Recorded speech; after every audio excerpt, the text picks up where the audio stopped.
William Morrow and Harper Audio present Mercy House, a novel by Alena Dillon, performed by Dawn Harvey, Catherine Ho, Scarlette Hayes, Eboni Flowers, Caitlin Kelly, and Bahni Turpin.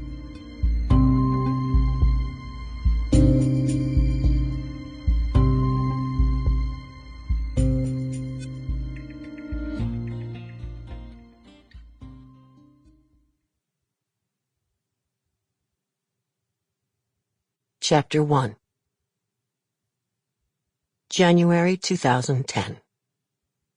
Sister Evelyn knew she was on call that night. It was her turn to answer any knocks or rings after midnight. And so when she heard the first tentative rap at the door, she groaned and pried one eyelid open just enough to read the red numbers glaring from the digital clock on her bedside table. 2:43 a.m. An ungodly hour. Evelyn burrowed deeper into her pillow. She'd answer the door. She would. After 30 more seconds of sweet rest. The second strike was more assertive. "Get your lazy bones out of bed, Evie," Sister Josephine cried from the neighboring room. "This is your calling, after all." Evelyn struggled up onto an elbow. "If you're awake enough to be clever, you're awake enough to answer the door yourself." She was satisfied with that response and waited 20, then 40 seconds for Josephine to stir. When her housemaid ignored her, Evelyn sighed, pushed herself upright, and began the painful process of extricating herself from bed.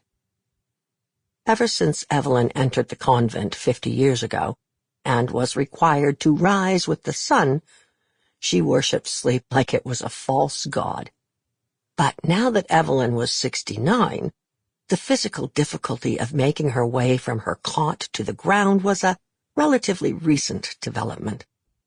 Her body had thickened, her bones had become brittle, and her joints were stiff and reluctant to bend. Every inch of her skeleton creaked when used, but gouty arthritis precipitated the worst of it. The condition swelled her toe, tightened her ankle, and sent a burning ache through her knee. The slightest movement was a reminder of her nearly decade-long status as a senior citizen. Certainly when God created man, he knew human life expectancy would eventually extend.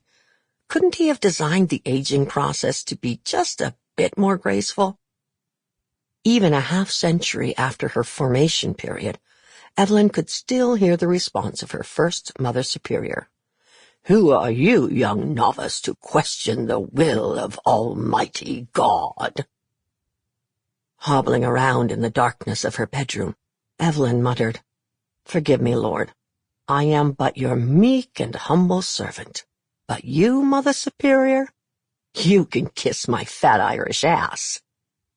Evelyn tucked an arm through the sleeve of her ratty bathrobe and winced as she laced the terry cloth around her other shoulder.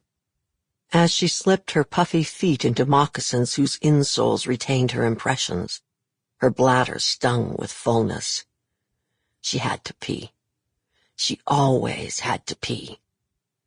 She shuffled toward the bathroom just as another thump on the front door echoed up the stairs. For crying out loud. She'd have to delay relieving herself, which was just as well. It meant she wouldn't capture a peek in the mirror of the disheveled face she was presenting to this newcomer. Because of her matronly shape and dowdy gray hair, one of her former residents said she looked like Flora, Sleeping Beauty's fairy godmother, if Flora had been fired, lost her wand, and was forced to live on the street. With that in mind, Evelyn braced the thick wooden banister and descended the Mercy House staircase, step by careful step. Mercy House was a safe haven for victims of domestic violence, founded and operated by Sister Evelyn, Sister Josephine, and Sister Maria, nuns of the Order of the Sisters of St. Joseph. Sample complete. Ready to continue?